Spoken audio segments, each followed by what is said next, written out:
wabarakatuh. Waalaikumsalam warahmatullahi wabarakatuh. Dalam kesempatan ini kita akan coba belajar tentang coding dan kecerdasan artifisial.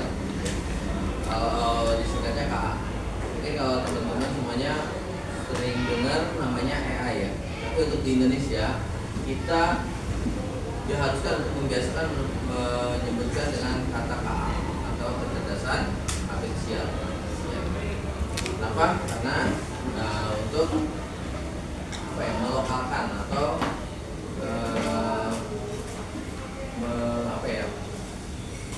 mengutamakan bahasa kita sendiri.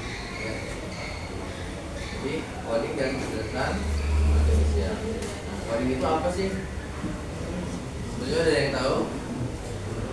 Mungkin ada arahnya. Jadi coding adalah proses menulis instruksi, sebuah instruksi. Itu ada dua sebenarnya, ada dua poin penting dalam coding ini ya, ada macam coding, dua coding yang utama ya. Tapi secara garis besar coding ini adalah sebuah pemrograman ya. Dan bahasa pemrograman di coding itu yang populer itu biasa menggunakan Python, terus kemudian R ya, kodenya R, Java dan C++ ya. Ini mungkin kalau secara apa sih gitu, nanti kedepannya kita akan mempelajari ya. Secara umumnya coding itu bisa terdapat dua bagian ya. Ada yang coding unplugged dan juga plugged ya. Kalau unplugged itu tidak menggunakan komputer, dia sifatnya seperti permainan atau sebuah instruksi ya, bisa disimbolkan misalnya, mungkin bisa contoh seperti ular tangga, permainan ular tangga seperti itu, atau misalkan kita permainan yang misalkan diundi gitu kan, dengan tanda-tanda atau instruksi, misalkan ke kanan, ke kiri, lurus, ke maju, ke depan atau mundur. Itu yang unplugged ya, itu yang tidak menggunakan sistem komputer. Kalau yang komputer yang seperti tadi kayak menggunakan Python ya, jadi ada namanya aplikasi tambahan atau software. Nah ini contohnya ya, contoh coding unplugged. Ini adalah seorang di TK ya, TK atau di SD ini sudah menerapkan. Nah kalau di tingkat SD SMP ini coding ini belajar seperti ini. Ini puzzle ya. Misalkan kalau kita untuk di sini permainannya itu ada satu orang robot yang akan diselamatkan oleh anak-anak ini. Nah, terus ada instruksinya yang lihat gambar, ya. Lihat gambar, terus si peserta atau temennya melakukan sesuai dengan instruksi. Nah, secara sederhananya coding seperti ini. Kalau ini tidak menggunakan tidak menggunakan komputer, jadi ilmu unplugged-nya ya, tidak menggunakan komputer, jadi ada instruksi dari dia, jadi kita ibaratnya seperti ini. Jadi nanti kalau kita codingnya pakai komputer seperti ini, jadi input data atau instruksi, barulah sampai sini gitu. Jadi harus sampai sini, dia harus mengikuti instruksi dari rekannya. Nah itu contoh kalau misalkan tidak menggunakan komputer. Sebenarnya dalam game tradisional mungkin kalian sudah pernah mencobanya ya, kayak permainan apa mungkin pernah ya. Kalau Ludo mungkin bisa seperti itu ya, atau hal yang lainnya. Itu salah satu instruksi atau program yang sudah dibuat. Terus untuk yang plugnya, ini, nah rumus-rumus saya kayak info, CV dan lain-lain. Nah ini ada angka-angka juga, ada kodenya ya, seperti tadi yang R dan lain-lain ya. Java ya. Kemarin saya praktek menggunakan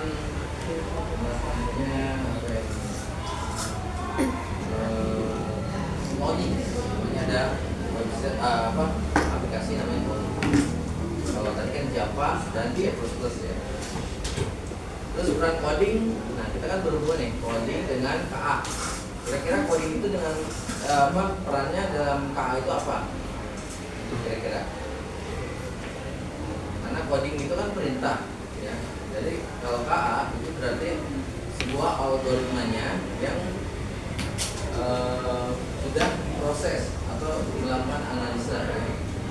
Jadi dia tuh coding dan KA jadi mengintegrasikan ke sebuah aplikasi nyata. Jadi kalau misalnya contohnya ChatGPT, kalian menginput misalkan ingin bertanya apa, nah itu sudah ada perintahnya atau algoritma yang disimpan oleh codingnya. Jadi saling berhubungan, ya. Makanya mata pelajaran ini jadi KKA, coding dan kecerdasan artifisial. Apa itu KA? Ya, kata KA itu adalah kecerdasan artifisial, atau kalau dalam bahasa Indonesia artificial intelligence. Ini adalah cabang ilmu komputer yang membuat mesin atau sistem dan dapat meniru kemampuan berpikir manusia, tapi tidak menggantikan manusia, ya. Karena kenapa ini juga buatan manusia? Tadi dia ngambilnya data-data, ya, ngambil data-data yang sudah diinput oleh manusia. Coding itu kan diinput datanya oleh manusia. Jadi kecerdasan artifisial ini hampir meniru, gitu, ya, tapi tidak melebihi kemampuan daripada manusia. Jadi jangan takut kita itu akan tergantikan. Tapi ada nanti di belakang ada pekerjaan-pekerjaan yang mungkin akan digantikan. Tapi sebenarnya kita harus menguasai KA ini. Dari mana sih KA mendapatkan data? Bisa dari data latih, kemudian algoritma, ya. Algoritma kebiasaan kita misalkan dalam di Google atau searching, atau misalkan di Facebook, YouTube kita searching apa, nah itu algoritmanya kebaca, ya. Dan itu diambil oleh si KA-nya ini. Dan dia terus belajar dan terus berkembang, ya. Berkembang mengikuti perkembangan zaman. Ini data statistik yang sumber pengetahuannya, ya. Ini Reddit, kalian udah pernah dengar Reddit? Udah pernah, karena ini katanya sih, ya, sesuai informasi ini tahun 2025, ya, datanya.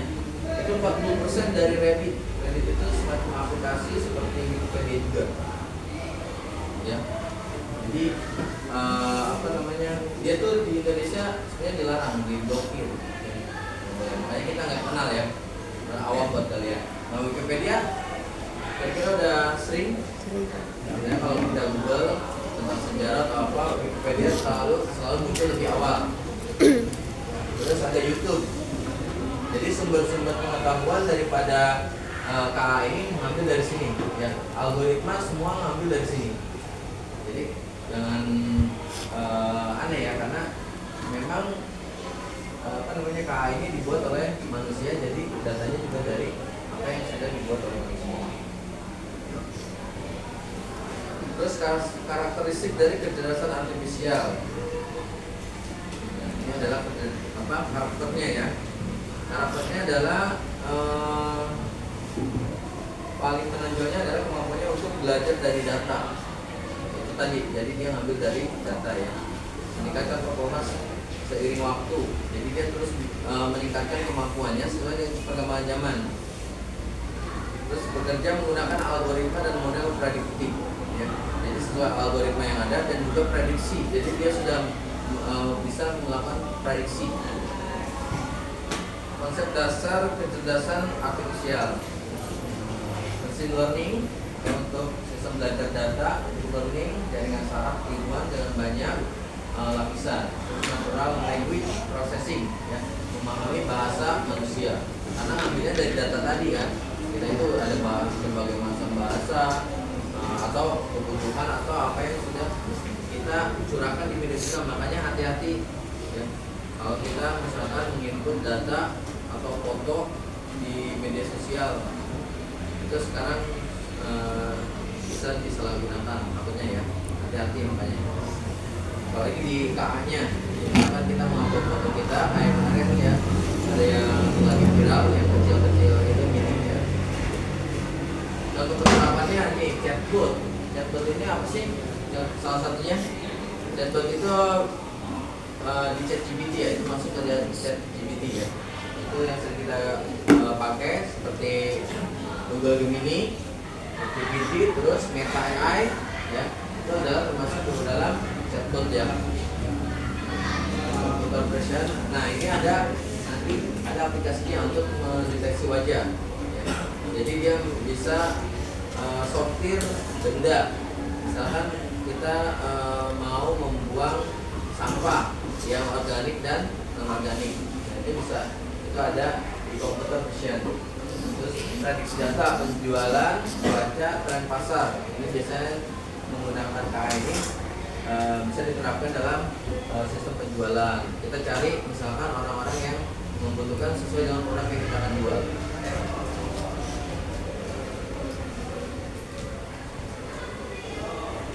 Ini adalah perbandingan KA dan kecerdasan manusia. Kira-kira apa perbandingannya? Ini ya perbandingannya ya, bisa dibaca. Jadi kalau kecerdasan artifisial tidak memiliki perasaan, hanya mengikuti instruksi. Jadi ada tuh yang kayak kecanduan, dia katanya sampai menikah, sampai menchatting pacaran sama KA ya, sama ChatGPT ya. Tapi sebenarnya KA itu nggak punya perasaan ya, hanya mengikuti instruksi aja. Jadi kadang-kadang kalau yang udah gabut banget, udah frustasi banget, dia anggap si ChatGPT ini pacar karena bisa menjawab apa yang dia tanyakan, gitu kan. Terus biasa curhat, ya. Terus apalagi di sini ya, belajar dari data dan program yang diberikan. Terus hanya bisa membuat keputusan berdasarkan angka dan pola ya. Kalau manusia bisa membuat keputusan dengan pertimbangan emosi. Nah artinya si KA ini nggak punya emosi. Jadi walaupun kalian kadang di ChatGPT kita kesel nih, ini nggak sesuai banget sih. Kamu itu kata-kata kasar, pasti dia akan jawabnya maaf karena keterbatasan atau kata-kata lain. Pasti dia akan menggunakan kata maaf dan dia nggak bakal marah. Ya, kalau misalnya manusia digituin pasti marah ya, karena ini nggak punya emosi ya. Nah, ini prinsipnya ya, cara kerjanya tadi ya, cara kerjanya KA itu adalah dimasukkannya data. Ya, data itu dari tadi ya, dari yang kita tampilkan, mulai dari YouTube, tadi Instagram dan lain-lain, juga ya. Makanya dia terus mengumpulkan data. Makanya semakin banyak data yang kita input atau yang kita berikan di media sosial, itu akan dijawab oleh KA ya. Jadi berhati-hatilah ya. Terus kalau misalkan kalian bertanya, terus pertanyaannya jangan langsung ditelan mentah-mentah. Ya, harus dianalisa dulu benar nggak nih gitu kan.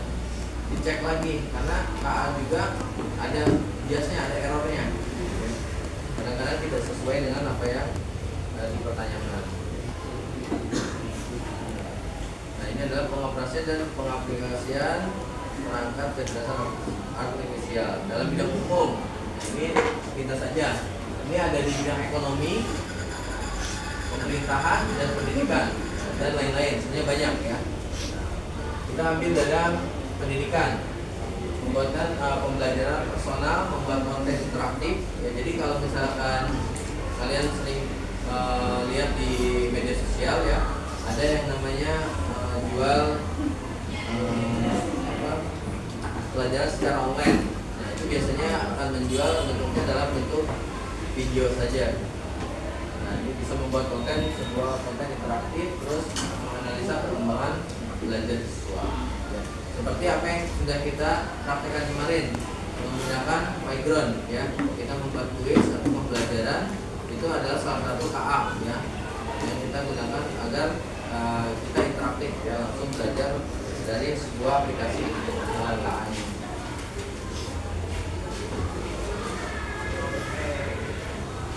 Selanjutnya adalah di bidang khusus nih ya. Bidang khusus itu ada di teknologi, terus ada di TIK ya, teknologi informasi komunikasi, kemudian ada seni dan pariwisata. Ini hanya 3 saja saya tampilkan, sebenarnya banyak ya. Nanti kita bisa cari tahu ya. Salah satunya ini ya, beberapa ya, tiga ini yang saya tampilkan di bidang khusus. Jadi untuk di teknologi bisa menemukan robot industri. Ya. Jadi kalau di tempat kerja yang sebelumnya saya itu ada robot untuk mengambil troli. Nah, itu bisa menggunakan salah satu aplikasi KA. Terus apa lagi? Nah, untuk keamanan cyber ya. Jadi hati-hati di media sosial juga sekarang juga sudah banyak ya untuk mendeteksi atau ini informasi hoax atau bukan.